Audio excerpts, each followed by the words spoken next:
Hi everyone, welcome to Desert Girl Coastal Life. This is my first ever video and I'm going to take you around my garden to show you all the fruits, the vegetables, and the trees that I am currently growing. So come along. Okay, so here we are in the front left side of our yard. You'll see a before picture up on the screen. This used to be all grass and moss and weeds, and I dug up everything, put down cardboard and then mulch, and then put in a bunch of hydrangeas, dogwoods, anemones.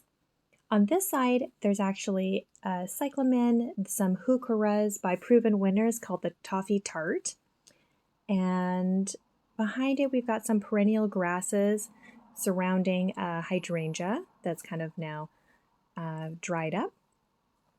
Going around, we've got some different like spirally grasses. I don't know what the name of this one is, but it's really unique. This here is called angel wings. It's almost kind of like a lamb's ear. It's super fuzzy and soft to the touch. Here we have some flowering sedum. And these ones, I can't remember what they are. More grasses. This is a Gubera daisy. It's a perennial. Beautiful plant that was given to me by a very good friend. So here, looking in this direction, we can see we have laurels surrounding our property, so that gives a lot of height and shade. In this side here, we've got some hydrangeas. The one in the pot I picked up from Home Depot. It was on a massive clearance for $5. And behind that, I've got some mock orange. I actually have two mock orange trees, which smell wonderful. Here is the anemone, which always has bees on it, so it's just a beautiful flower to have.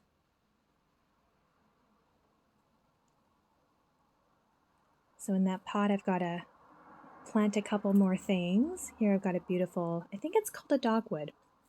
I could be wrong on that. I'll have to double check. So now in the bed here, this plant that you're seeing straight ahead is actually an Asian pear. I grew these from seed. I have 4 of them in the front bed. As we pan around, you'll see all 4. They're doing very well. We actually had bought an Asian pear, and the flavor was so wonderful, and it was so sweet and juicy that I thought, I'll give it a go and see what happens. As you look down the side of our yard here, as you see in that before photo, it was all moss. I've now put in mulch on top and then planted in some ferns and heucheras. So I've got a little bit more planting to do just to fill in this space. However, this is a full shade area because our laurels are about 20 feet tall, so it really gets no light in here. So as we come around, I've been chopping down the laurels, so they're on the right-hand side. On the left-hand side, we're coming around here to my little pineapple guava. This here I purchased back in the spring. It actually survived -18 cold, wet weather, so really proud of it. I don't think I'll be getting any fruit for the next 3 or 4 years, but it's a nice addition. As you'll see here, I put in a little bed. Earlier in the spring, I was planting potatoes.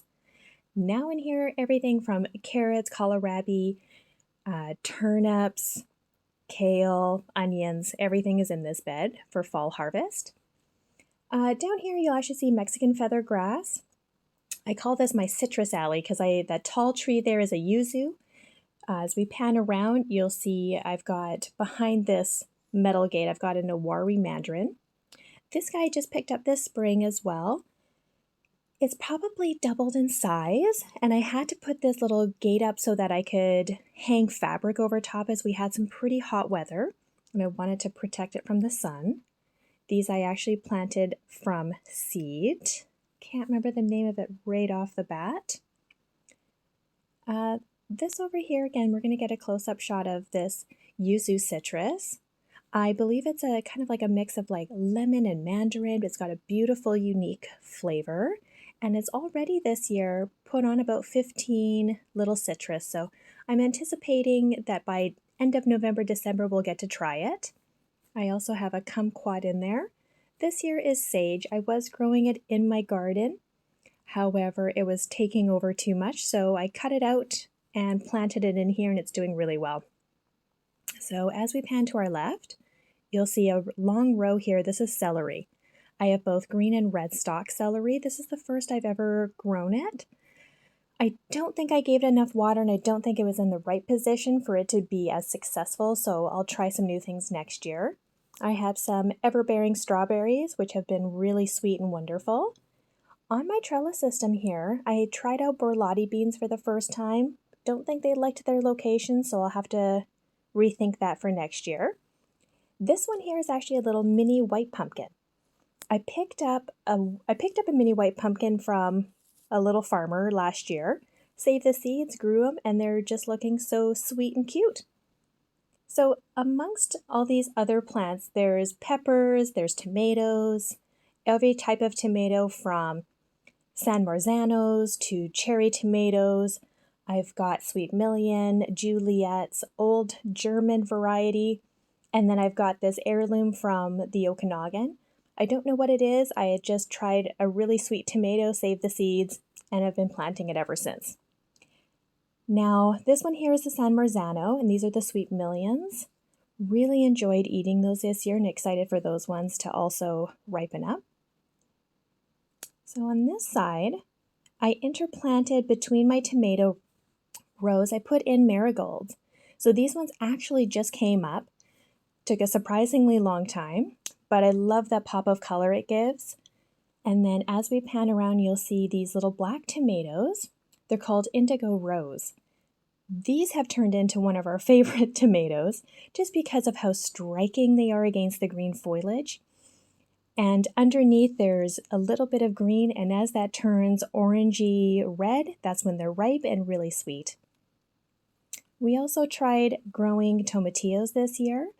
The first I've ever tried. We got a few off of it, but next year I'll be picking up a few other seeds and we'll give it a go again and see if we're a little bit more successful. All right, so as we work our way down the side of our garage, we have a lot of perennial grasses that I'll be lifting up this fall and moving elsewhere.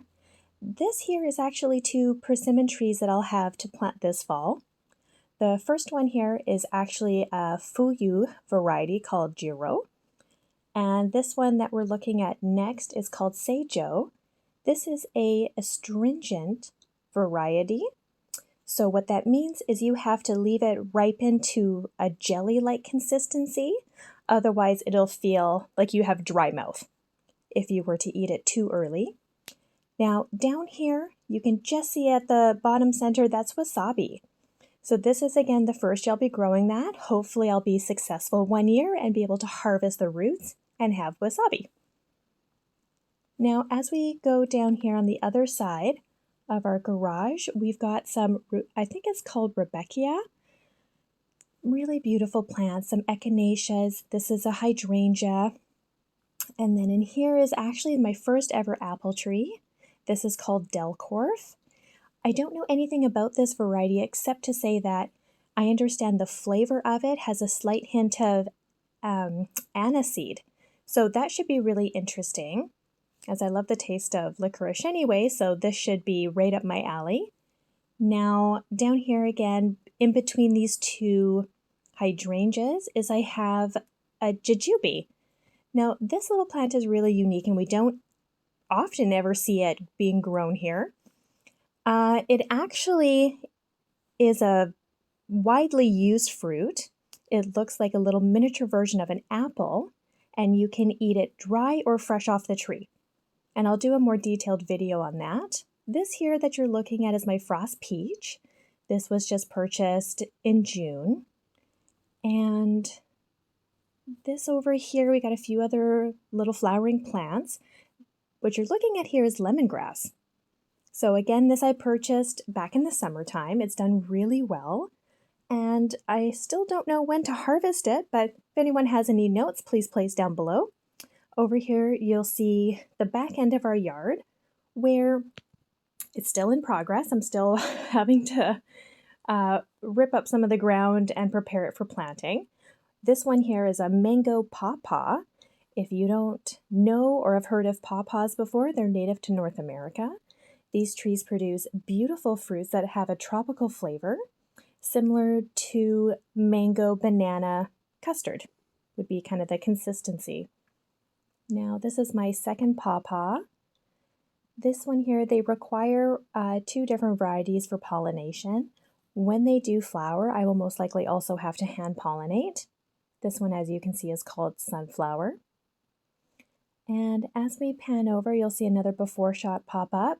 This is our fig tree that used to be about 30 feet tall. We've chopped it down to about 3 feet so that it was more manageable. And this fall, I'll come in and prune it right back again to try to keep it at a small, easy to pick height.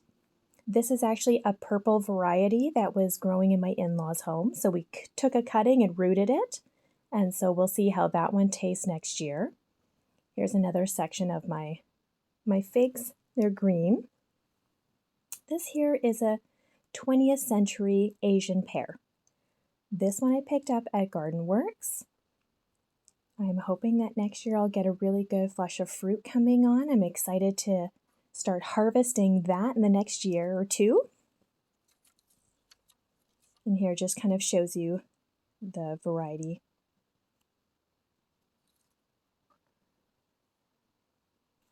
So in between here, I planted a bunch of flowers, everything from nasturtiums to poppies, alyssum, and then there's some other kind of mint and hyssop. This is a Shiro plum. It's a yellow plum. I picked this one up actually from Home Depot, so we'll see how this one does. I have been pruning it to maintain a height of probably about 5 to 6 feet. Everything in my little mini orchard here, I'm going to be keeping to a height of probably 6 feet so that everything is easy for me to pick. On this trellis system, I have a mix of fruit and veg. In the front, I've got some Hungarian hot wax peppers. Here I'm panning over to some beautiful Italian heirlooms. This was given to me by a neighbor. They are big, luscious, really fleshy, very few seeds inside. One of the best tomatoes I've ever eaten. So I'm excited for those ones to ripen up. As we go around to this side, you'll see that I put in another patty pan squash. That's been a really prolific grower and been really excellent to have in there. Here I have a few pepper plants that I've just kind of thrown about, and they've done okay. This one here is our first ever sugar baby watermelon. Very tiny.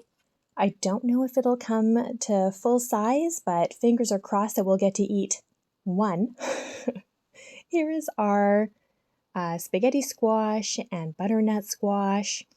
These have done actually quite well. I'm surprised with how quickly they do grow.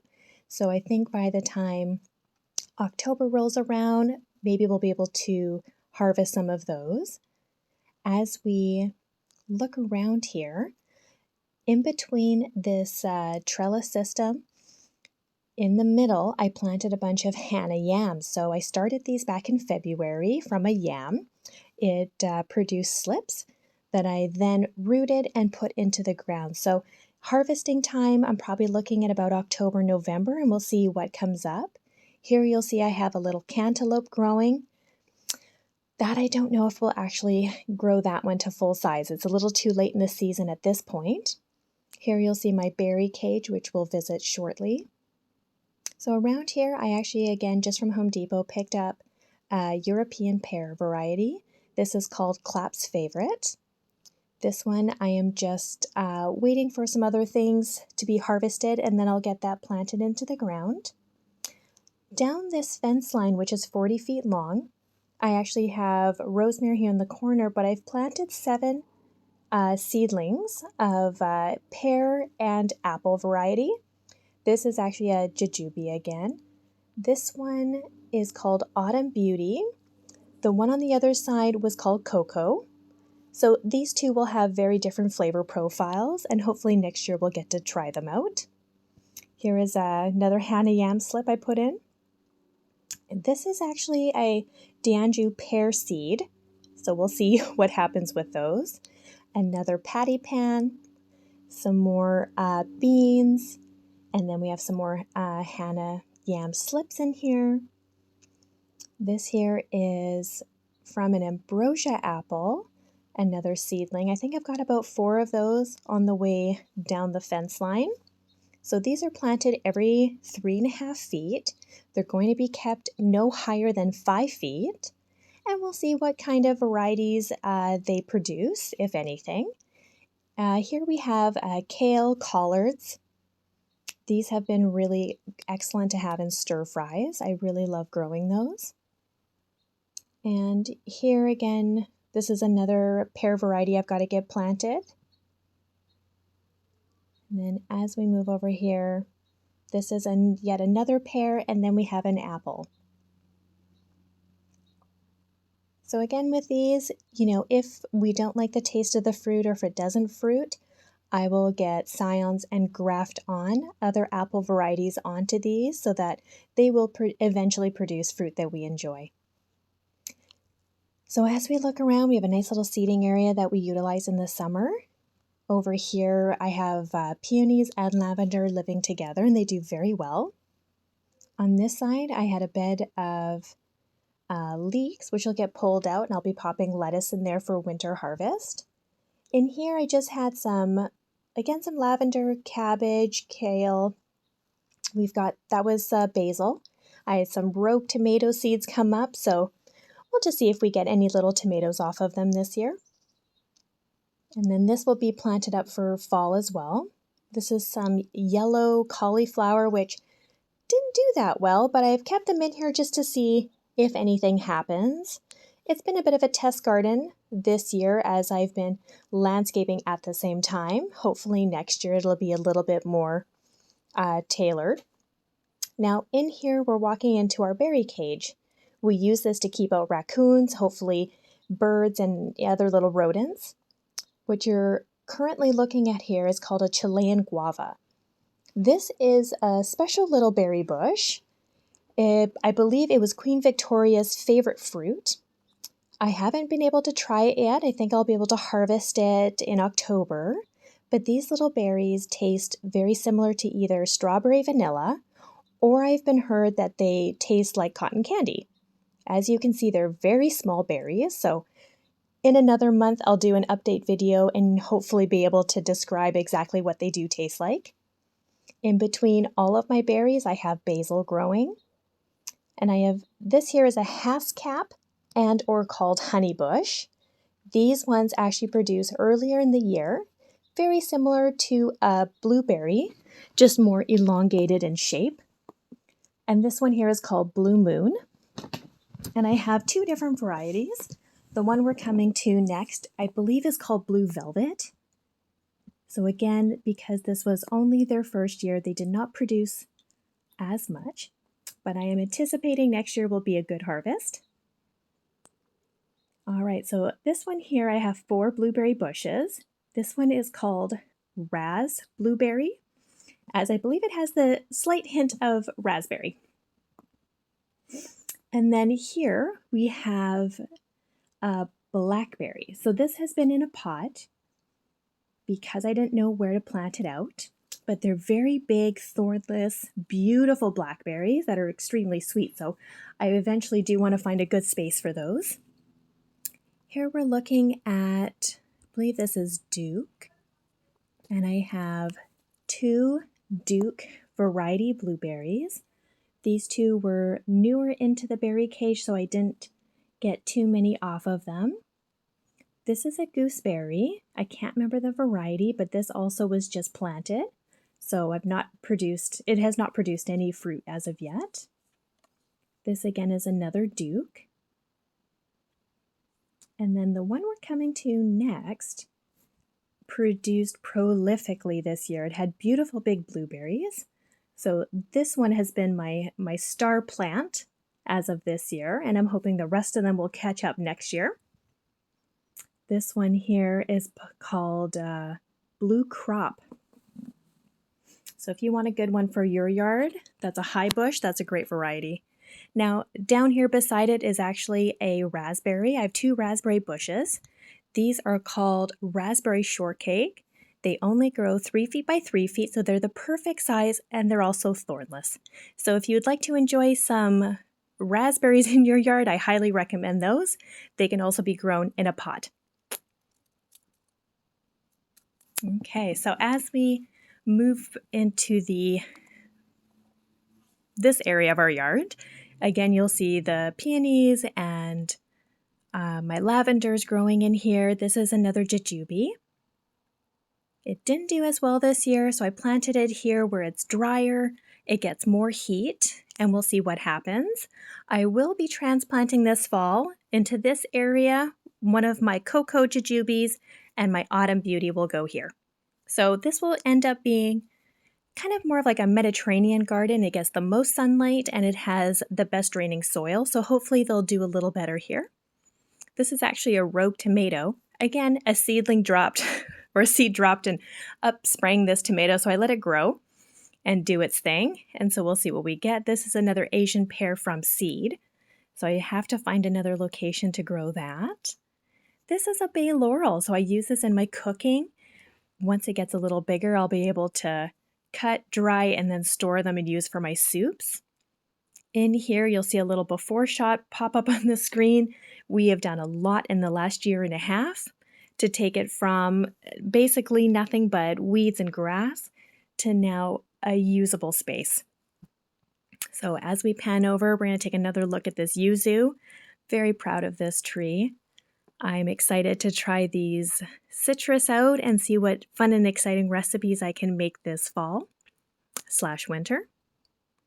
Here's one more look down this side. We've got a lot of mulching to do with those laurels.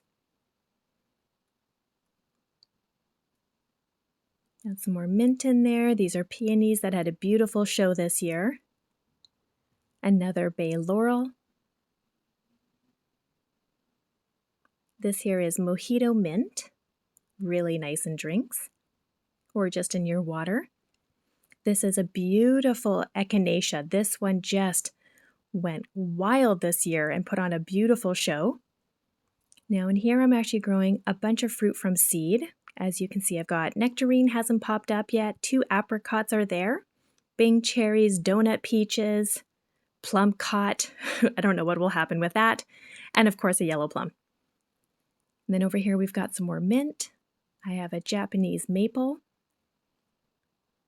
That's been just a cute little addition to the backyard. And then we've got some yarrow growing. Behind it is some bamboo that'll grow 6 to 7 feet tall. And then down here, we have feathergrass mixed with blue fescue. This I have already had to cut back because it was already quite tall. On the right-hand side, we have Japanese forest grass. And then beside that, I've got astilbe, which puts on a show of white flowers. And then I got a beautiful heuchera, and of course another astilbe, this spirally grass, heuchera, fern. This fern is really pretty. I like the design, the look of the leaves, very unique, nice chartreuse color. And then the rest, as I described, as we head down, another clumping bamboo, and then a heuchera beside that. Now, in this front section, as you can see from the before, just weeds. This was all transformed last year. And in here I have tulip bulbs. That's a heuchera I'm going to be planting. Can't remember the name of that purple flower, but it survived my winter, which I was very impressed with. Here I actually have an azalea. It puts on a beautiful show of pink flowers, and I believe it's called rosebud. This one is very elegant, very delicate, beautiful little flush of spring color. Now beside it, I again have another seedling. This is a plum, and I popped it here. My neighbors also have a plum, so I thought maybe they could cross-pollinate each other if they're the right variety type, so we'll find out. This is a canna beside a beautiful hydrangea. This is also another one I had picked up on clearance from Home Depot last year when we had our heat dome. So it was on for $7, which was hard to pass up. Then we have some beautiful Carl Foster grasses you just saw. There's 2 more hydrangeas. And the purple one there, I cannot remember the name of it now. Some of you might know. I'll put the name up on the screen if I can think of it. And then as we come around, there's some purple flowers there that you saw that are tall. Those were Veronica spicata. Here we have some hydrangeas. This one here, I can't remember the name of it, but it's a beautiful leaf green evergreen. This, I believe, is called Bobo. And this one, there was no name for it, but it again was from Home Depot, $5. But it puts on pretty pink flowers. Now here we've got this beautiful flush of orange, and I'll show the tag here in a second. It's called Crocomia or something like that, but that color is exquisite. Behind I have these 2 containers of Canna Dusty Miller, and I believe Dianthus is in there. These have put on a beautiful show through the spring and summertime. This one still has a beautiful red flower growing from the top, so that's nice. And then as we turn our attention back to this side, you can see it from a different angle, how much work has been done. And eventually we'll be filling in even more of those empty spaces with flowers and tulips this year. I've got 200 tulips to plant, so that will be a long day of planting. Well, there was my garden tour. I hope everyone enjoyed it. It was a little lengthy today, but I wanted to show you everything that we are currently growing. But until next time, I hope everyone is having a great day and enjoying their garden spaces. And no matter what you grow, I hope you grow what you love. Bye.